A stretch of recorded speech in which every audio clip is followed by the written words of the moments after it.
I slumped onto the couch, utterly drained from the day's events. My mind was a whirlwind of emotions, struggling to process Larry's bombshell revelation. As I stared blankly at the wall, his words echoed in my head like a broken record. I got Kara pregnant.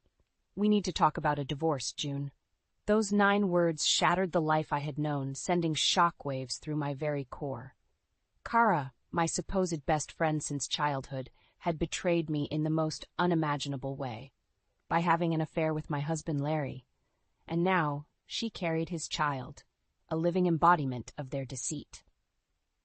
I couldn't help but let out a bitter chuckle as I remembered the envelope I had been safeguarding for years, the divorce papers I had prepared just in case. Little did I know that the day would come when I'd have to pull them out, not for my own protection, but because of Larry's unfaithfulness. Reaching into the drawer, I retrieved the envelope and slid out the crisp documents. With a deep breath, I handed them to Larry, whose expression was a mixture of shock and guilt. "Here you go, Larry," I said, my voice surprising me with its steadiness. "The divorce papers I've had ready for this very day." Larry's mouth hung open, rendered speechless by my preparedness. I couldn't help but feel a twisted sense of satisfaction in catching him off guard. "June, he began, but I held up my hand, silencing him. "Save it, Larry. You made your choice, and now you have to live with the consequences. I won't be made a fool of anymore." I stood up, suddenly feeling a surge of strength and determination. This was the moment I had been bracing myself for. The moment when I would reclaim my life and leave behind the betrayal and lies. "Pack your things and get out," I said, my voice firm and unwavering. "I don't want to see your face again." Larry's eyes widened, but he knew better than to argue. He had played his hand, and now it was my turn to take control. As he gathered his belongings, I couldn't help but feel a sense of relief that the charade was finally over, and I could begin the process of healing and moving on. The door slammed shut behind him, and I was left alone in the silence. But for the first time in a long while, the silence felt liberating, not oppressive. I had taken the first step towards reclaiming my life, and nothing would stand in my way. In the days following Larry's departure, a heavy silence settled over our suburban Denver home. The once familiar surroundings now felt foreign, reminders of the life I had known slowly crumbling around me. As I navigated this new reality, I couldn't shake the nagging feeling that something wasn't quite right. Larry's behavior in the weeks leading up to his confession had been odd, to say the least. He was constantly glued to his phone, typing away furiously at all hours of the day and night. Whenever I questioned him about it, he dismissed my concerns with a wave of his hand and a mumbled excuse about work. But I knew better. I had seen that kind of behavior before, back when my ex-boyfriend Alex had cheated on me during our college years. The secrecy, the lies, the constant need to be on his phone, it was all too familiar, and it had left me with a deep-seated mistrust that never truly went away. As I sat alone in our living room, surrounded by the remnants of our once happy life, I couldn't help but flash back to those painful memories. The hurt, the betrayal, the overwhelming sense of not being enough. It all came rushing back, like a tidal wave crashing over me. And yet, even in the midst of my despair, a tiny flicker of anger began to burn within me. How could Larry, the man I had trusted with my heart and my life, do this to me? How could he so callously disregard the vows we had made, the promises we had exchanged? The more I thought about it, the more the anger grew, fueled by the realization that Kara, my supposed best friend, had been in on the whole charade. The two of them sneaking around behind my back, lying to my face. It was a betrayal so deep, so profound, that it shook me to my very core. I found myself replaying every interaction, every conversation, searching for clues that I had missed. Had Kara's overly friendly behavior towards Larry been a sign? Had her constant presence in our lives been a ploy to get closer to him? The questions swirled in my mind, each one more painful than the last. But amidst the hurt and the anger, a newfound resolve began to take shape. I would not be a victim in this twisted web of deceit. I would not allow myself to be cast aside like a piece of trash, discarded and forgotten. No, I would rise above it all, and I would make them pay for what they had done to me. Larry and Kara may have thought they had won, but they had no idea what was coming their way. This was just the beginning, and I was ready to fight, for my dignity, for my self-respect, and for the life I deserved. Just when I thought the betrayal couldn't sting anymore, life decided to twist the knife even deeper. Kara, the so-called friend who had slept with my husband and gotten herself pregnant, was moving back to town. The universe really did have a sick sense of humor. At first, I tried to convince myself that it was just a coincidence. Surely, Kara wouldn't be brazen enough to rub her conquest in my face by settling down in the same town where she had destroyed my marriage. But as the weeks passed and her presence became more and more apparent, the truth became impossible to ignore. She was everywhere. At the grocery store, the coffee shop, even the park where I used to take leisurely strolls. Each time I saw her, a sickening feeling would rise in the pit of my stomach, a combination of rage and betrayal so potent that it threatened to consume me. And then there was Larry. My soon-to-be ex-husband, who had once sworn to love and cherish me, now seemed to gravitate towards Kara like a moth to a flame. Whenever I saw them together, a twisted sense of camaraderie radiating between them, it felt like a knife twisting in my gut. "June, you're being ridiculous." Larry would scoff whenever I raised my concerns. "Kara's my friend, too. There's nothing going on." Friend. The word left a bitter taste in my mouth. How could he be so blasé about the woman who had helped him demolish our marriage, our family? How could he not see the blatant disrespect in their constant togetherness? But Larry was blind to it all. Or perhaps he simply didn't care. Either way, his dismissive attitude only fueled the fire burning within me. One night, as I sat alone in the living room, stewing in my anger, the doorbell rang. I opened it to find Kara standing on my doorstep, a sickeningly sweet smile plastered across her face. "Hey, bestie," she cooed, as if nothing had changed between us. "I was in the neighborhood and thought I'd stop by." I couldn't believe her audacity. This woman, who had betrayed me in the most fundamental way, had the nerve to show up at my doorstep, acting as if we were still the closest of friends.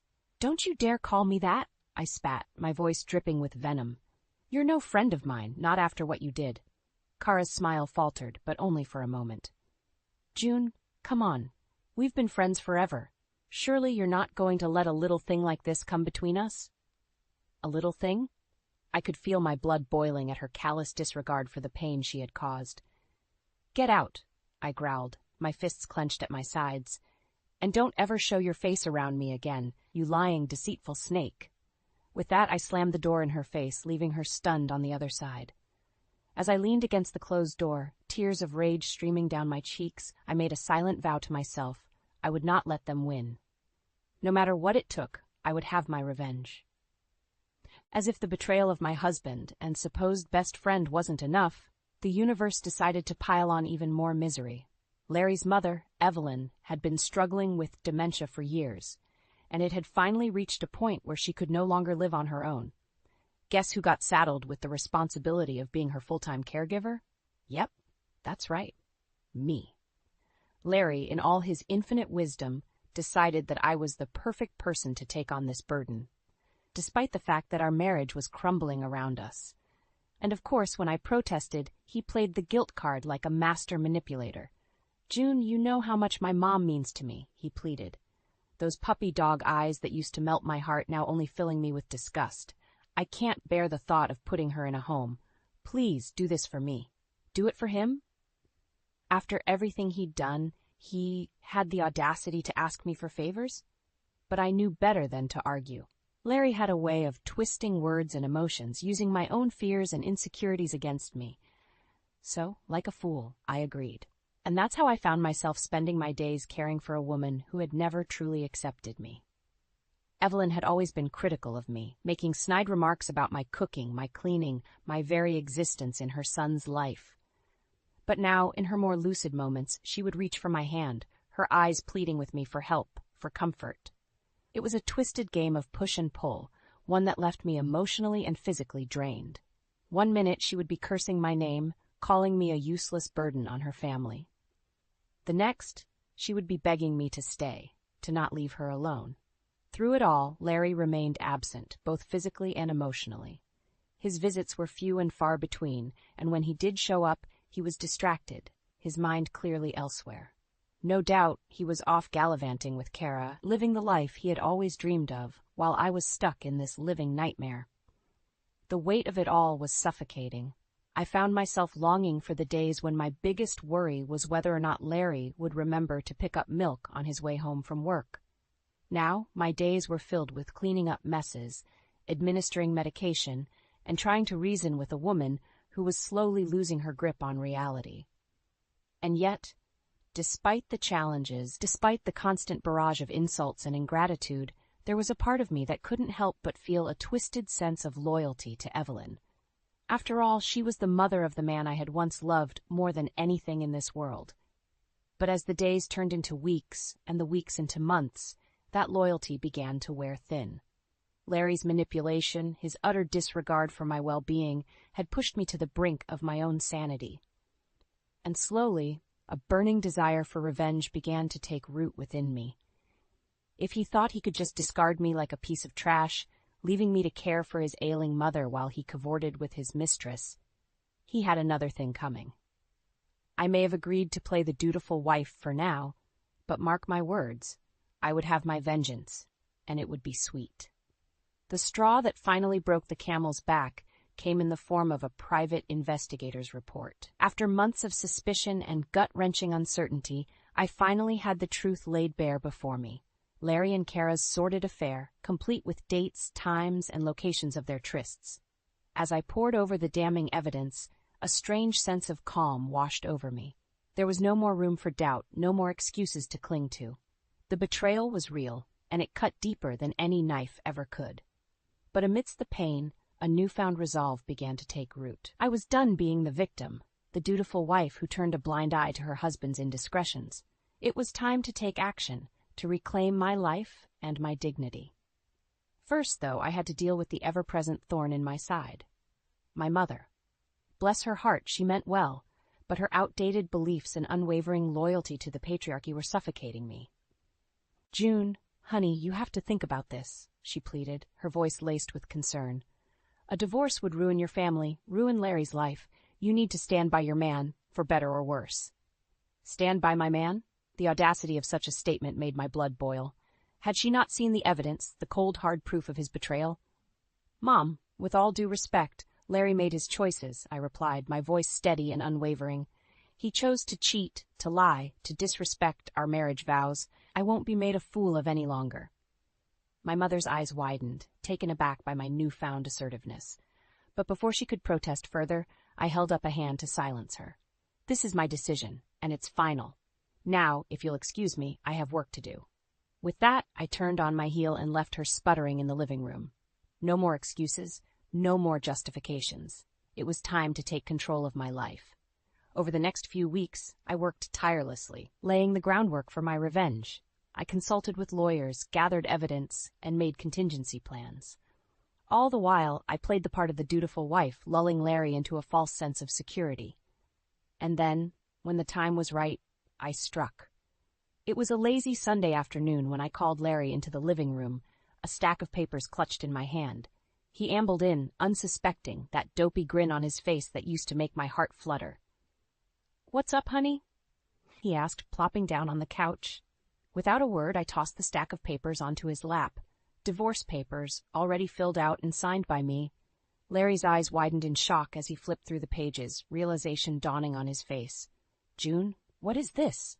You can't be serious." "Oh, but I am," I replied, my voice cold and steady. "You brought this on yourself, Larry. Now it's time to face the consequences." As he scrambled to his feet, pleading and begging for another chance, I simply turned my back and walked away.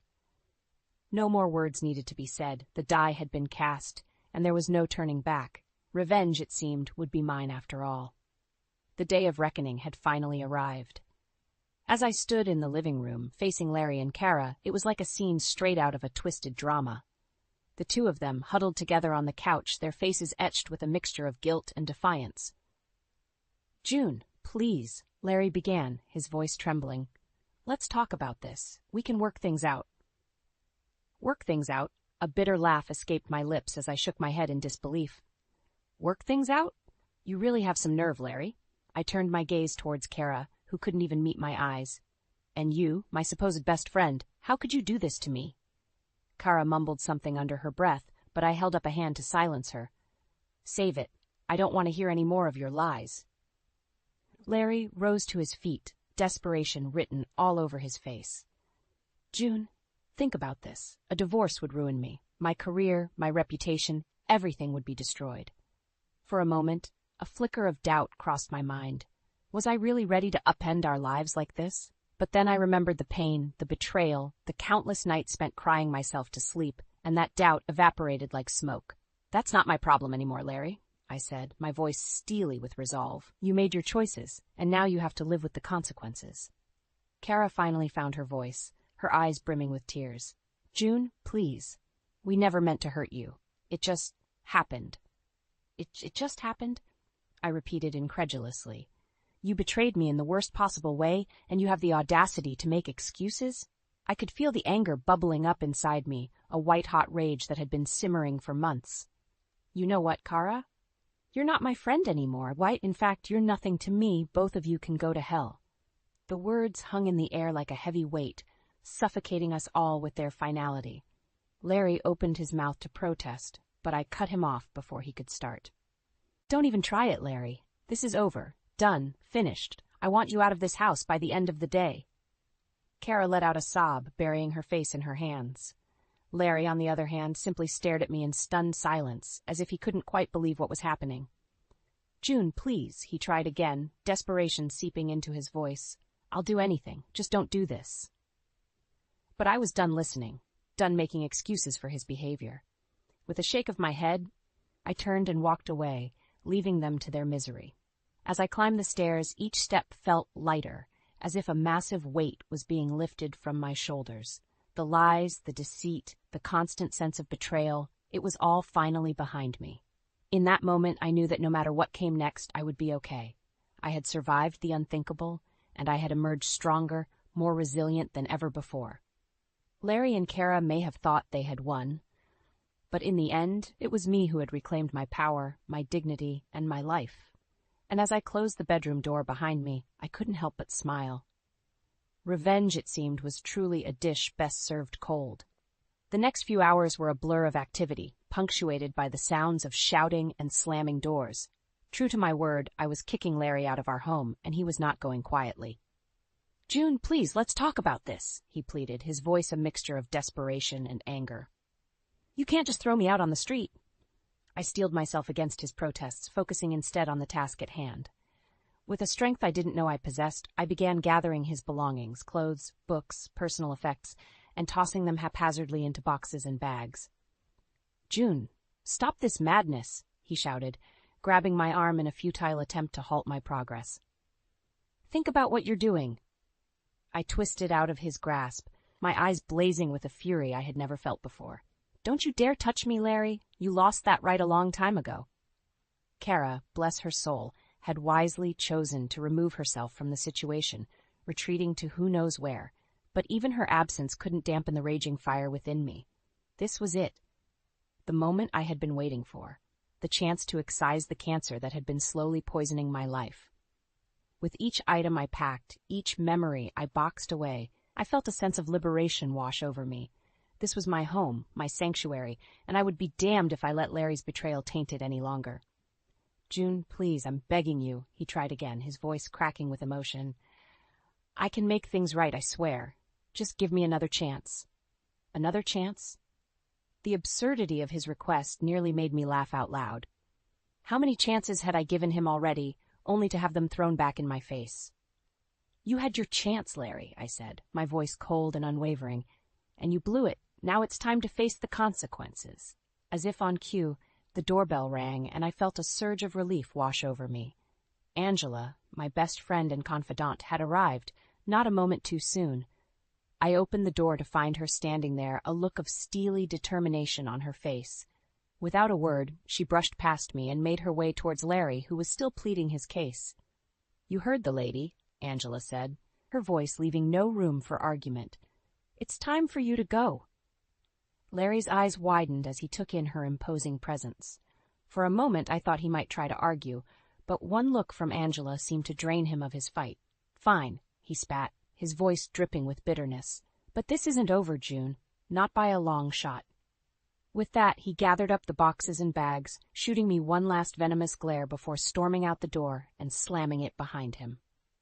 As the echoes of his departure faded, I felt myself sag against the wall, the weight of the past few hours finally catching up to me. Angela was at my side in an instant, her arms wrapped around me in a comforting embrace. "It's okay," she murmured, her voice a soothing balm to my frayed nerves. "You did the right thing. He's gone, and you're free." And in that moment, as I clung to my friend, I knew she was right. The battle had been won, and the war was finally over. Larry was gone, banished from my life, and I could finally begin to heal.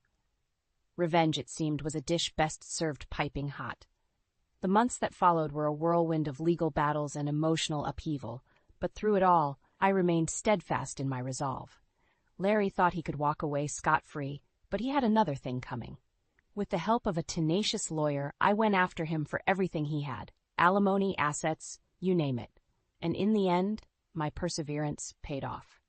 The judge saw right through Larry's lies and awarded me a hefty settlement, one that would ensure I could start my new life on solid financial footing. But the true victory, the sweetest revenge, came in the form of Kara's downfall. Karma, it seemed, had a wicked sense of humor. It all started when Kara's new boyfriend, some poor schmuck she had sunk her claws into, caught wind of her sordid affair with Larry. Needless to say, he was less than thrilled about being played for a fool. "You lying, deceitful snake," he shouted, his voice carrying across the restaurant where they had been having a romantic dinner. "How could you do this to me?" Kara, for all her manipulative ways, was clearly caught off guard. Her mouth opened and closed like a fish out of water, unable to conjure up one of her trademark excuses. I can explain," she stammered, her eyes darting around the room in panic. But her boyfriend wasn't having any of it. With a shake of his head, he pushed away from the table and stormed out, leaving Kara to face the scrutiny of the other diners alone. As word of her betrayal spread through our social circles, Kara found herself increasingly ostracized. Friends who had once fawned over her suddenly wanted nothing to do with her. Even her own family seemed to turn their backs, ashamed of her actions. And through it all, I couldn't help but feel a twisted sense of satisfaction. Payback, it seemed, was a dish best served ice-cold. As for me, I was slowly but surely piecing my life back together. With Angela's unwavering support, I had moved into her spare bedroom, using it as a temporary home base while I figured out my next steps. It was during those long nights, huddled together on the couch with a bottle of wine and endless episodes of trashy reality TV, that the idea began to take shape. A business, one that would help other women like me, women who had been betrayed, belittled, and beaten down by the men in their lives. With Angela's encouragement, I took the leap, pouring my savings and settlement money into launching a boutique consulting firm. Our mission? To empower women, to help them find their strength and reclaim their lives after heartbreak and betrayal. It was a risky move, but one that paid off in spades. Word of our services spread like wildfire, and before long we had a thriving client base of women from all walks of life, each one seeking the same thing: revenge. And as I sat in my sunny office, surrounded by the hustle and bustle of a successful business, I couldn't help but feel a sense of pride. I had taken the ultimate revenge on Larry and Kara. I had built a life for myself, one that was infinitely better than anything they could have ever offered me. As for them, well, let's just say that karma has a way of evening the score. And in the end, it was me who emerged victorious, with a newfound strength and resilience that no one could ever take away. Revenge, it seemed, was a dish best served with a side of empowerment and a heaping helping of success.